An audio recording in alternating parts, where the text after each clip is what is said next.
What's going on, everybody, and welcome back to Comic Breakdown. If you guys are new to the channel, do me a favor and hit that sub button, hit that notification bell, make sure you're not missing any of the awesome content we have coming out. Now, with this video, we are jumping into Legends Black Panther issue number 2. Now, if you didn't catch issue number 1, go ahead, check out the link in my description as well as the top of this video. It will get you completely caught up on everything going on in this line. And personally, I have to say, so far this line has been amazing, and issue number 2 is absolutely no exception. And judging by the cover, you can tell that our favorite mutant is showing up. The one and only Storm has arrived. Of course, them being much younger, not yet taken on the persona of Storm, but going by her original name, Ororo. And so with that being said, let's dive into this breakdown. Alright gang, so with the last issue, we saw the death of T'Challa's father. With them doing their best to move forward, we pick up 3 years in the future, and T'Challa finds himself in the Serengeti. And for such a long time, he has found himself walking, learning, trying to see what his father saw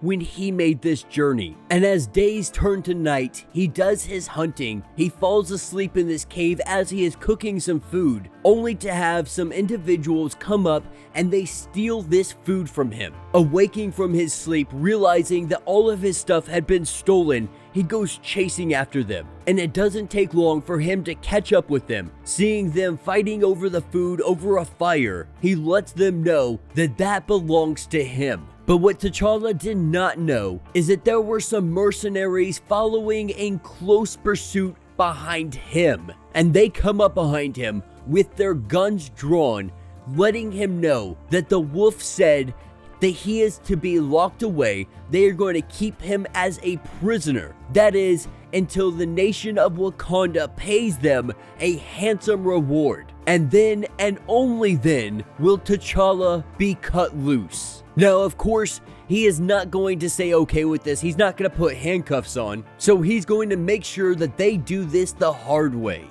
And with him having a baton to one of their necks before anybody could even throw a punch, this is where we see the wind start to pick up. These mercenaries, they find themselves floating in the air. And that is where we see the one and only Ororo. And with these mercenaries realizing that they are way over their head, that they are not getting paid enough to do this job, they hightail it out of here. And Storm tells all of the children to go ahead and give this kid his stuff back. Give the Prince of Wakanda all of his belongings. And picking up later that night, the two of them, they sit down and they talk about just a little bit of everything. They talk about Wakanda, they talk about where they come from, but she lets him know that she is an orphan like all of these children. They came together when they lost their homes in the Ororo conflict, which took place in Ethiopia. Their city was under siege. With her just happening to be passing by, she helped them escape. And so they bring her food and she protects them. But she also says that every neighboring African country has taken in refugees from the conflict, all except for Wakanda. Now, T'Challa tries to let us know that, it's just not part of their policy to help any of the neighboring countries, so on and so forth.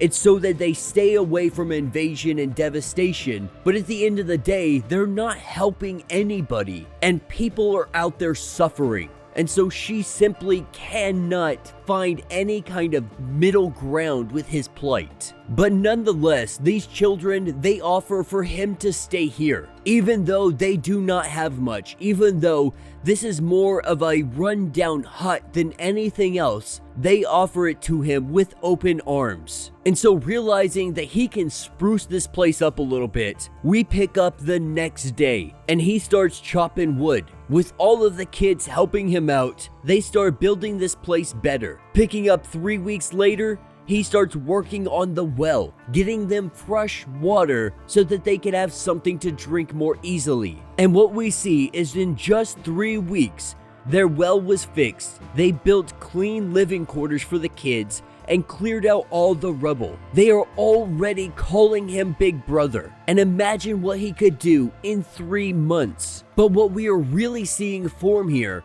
is the relationship between T'Challa and Ororo, which will bring us to 1 month later. T'Challa telling her how they will take the kids hunting tomorrow and they will catch something big for all of them. But she lets him know that tomorrow she will be leaving this place because these children, this place, it simply is not her family. She has no family. What she does have is powers that she just doesn't understand yet. And so she needs to learn how to properly wield these abilities. And to do that, she needs to go back to her ancestral home, which is Kenya. And she can't let anybody stop her journey, not even T'Challa. Now, T'Challa, he goes inside so they can really just have a minute to think about everything that she just said.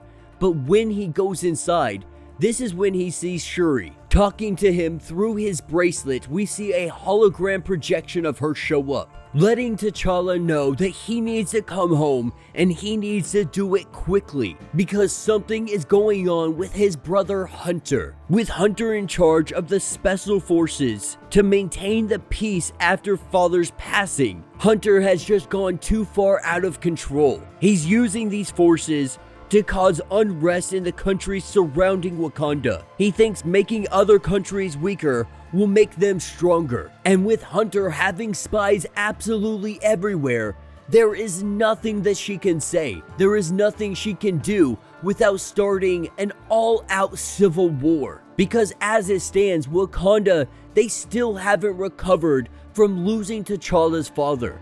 And because of that, she doesn't think it is wise for her to say anything, believing that the Prince of Wakanda can come and save the day. And she warns him of one more thing, saying that he needs to be careful because Hunter, he is now calling himself the White Wolf. And he is using local mercenary groups from other countries to track him down. Now, we have already seen these mercenaries. They already talked about the wolf.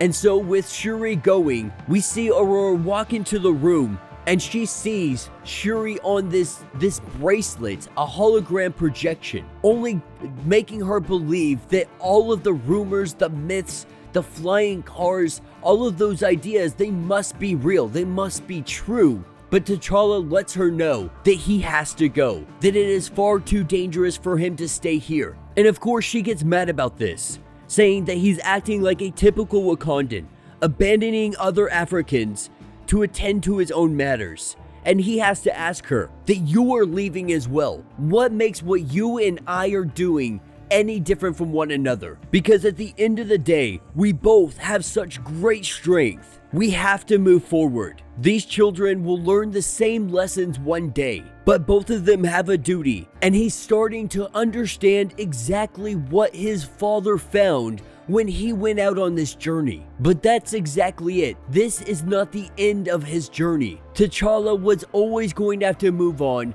the same as Storm. But before she can take off, T'Challa grabs a spear and he hands it to her for her journey. Of course, she doesn't need a weapon like this, but this is more for her to remember him by. Something for him to come and collect at a later time. A way of saying that this will not be the last time I see you. And with them saying their goodbyes, T'Challa finds himself on the outskirts of Wakanda.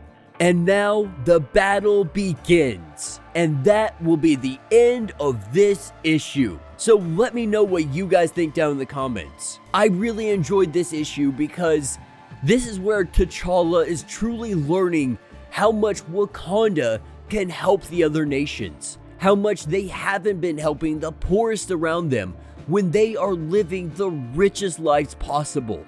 And simply in just a matter of months, he drastically changed these kids' lives. And so we can only assume that he is going to take all of this knowledge that he has, go back to Wakanda, make him that better of a leader, and eventually it will make him open up the borders of Wakanda to the rest of the world. Not only that, seeing the first interaction of him and Storm together is just absolutely phenomenal. You know, I'm still not a huge fan of the artwork, but this story so far, it definitely has me hooked. We're gonna keep going with this line. There is no doubt about that. But yeah, let me know what you guys think down in the comments. If you have not yet, do me a favor, hit that sub button, hit that notification bell, make sure you're not missing any of the awesome content we have coming out. And until the next breakdown.